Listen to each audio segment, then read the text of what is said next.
E a principal queixa dos profissionais que preencheram a dificuldade... Aqui no Brasil, a minha graduação é em fisioterapia, né?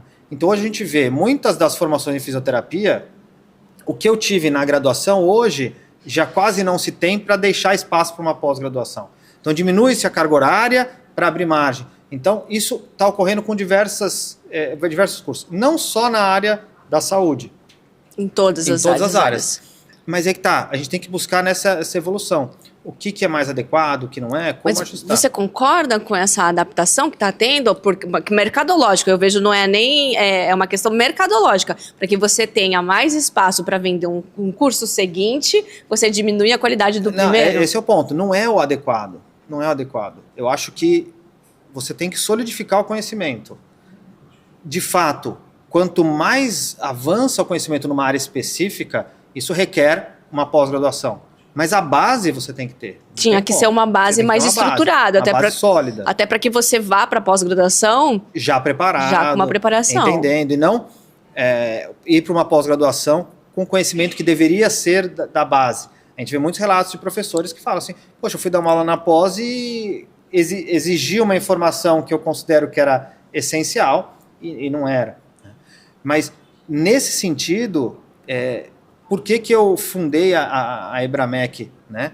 Eu comecei só lecionando para quem já era acupunturista. Então, eu vim da China, para quem já era acupunturista, eu trazia algumas novidades diferentes, sim. Algumas coisas. Só que aí o que aconteceu? Eu comecei a lecionar e quando eu puxava algo que para mim era considerado básico, eu tinha que revisar, mas não era revisar no sentido de só passar. Não, você tinha que ensinar de novo. Tinha que ensinar. Eu acho que eu sinto isso até hoje, sabe? Às vezes tem uma carência. Aí eu falei assim, então existe uma margem para que eu coloque um curso de base.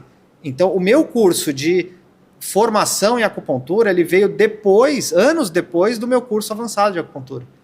Por quê? Porque sentindo essa necessidade. Essa necessidade. Então, e que é uma necessidade que acontece o tempo todo, né? É corrente. E aí... É uma das coisas que a gente estava conversando um pouco nos bastidores, né? No sentido de não há uma padronização ainda no ensino da medicina chinesa, da acupuntura. Então, se você graduar em farmácia, se você pegar o currículo de farmácia no Brasil todo, existe uma base. É uma mínima que precisa ser seguido, né? O MEC chama isso de diretriz curricular. Isso. Na acupuntura não existe, né? Não existe.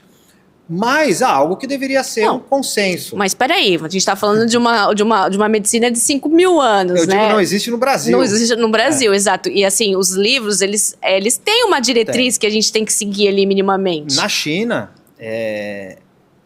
todo o material didático de norte a sul da China, de leste a oeste, é padronizado. É padronizado. E são por ciclos, a cada 5 anos, então está no 13º, 14º ciclo de 5 anos, eles vão girando e revisando aquele material. E vão aumentando, vão melhorando. Isso aqui é padrão. Então, você tem que ensinar no mínimo isso.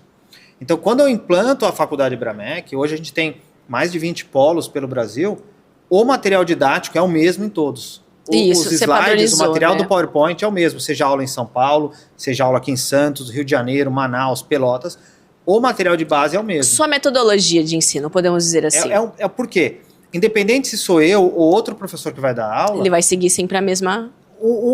A linha de ensino, ou seja, o mínimo que deve ser ensinado está ali. Eu concordo com isso. Agora, a partir daí, a forma de ensinar, o que você vai complementar, os exemplos, didática, cada um tem o seu. É a didática. Não é amarrar o professor, é dar uma base. Processo, né? É processo. É a diretriz. Então, eu tenho essa referência. Então, a gente vai e analisa na China, você viaja muito para a China, Coreia, você vê. Não tem como falar, no caso da acupuntura, em localização de pontos, se ele não viu fundamentos da medicina chinesa. Com certeza, como é que vai ver? Não tem como falar em técnicas de agulhamento se ele não sabe onde está o ponto. Com certeza. Tudo é uma sequência. Então, tem que ter fundamentos, aí depois síndromes, diagnósticos, síndromes. Aí eu posso partir para algo um pouco mais aplicado. Mas essa base... Ela serve para acupuntura, fitoterapia, massoterapia. E vou te falar, o maior problema que eu vejo hoje, a gente faz várias pesquisas, né? Inclusive, mostra aí a agendinha. A gente acabou de fazer uma campanha, né, com essa agendinha linda e maravilhosa para os prescritores da Fitofórmula. E para ganhar, precisava preencher uma pesquisa que a gente fez, né? E a gente teve uma adesão alta, inclusive, né? Graças a Deus. E a principal queixa dos profissionais que preencheram, a dificuldade é fechar padrão. Mas eu prefiro que o aluno tenha dúvida do que tenha certeza e esteja errado.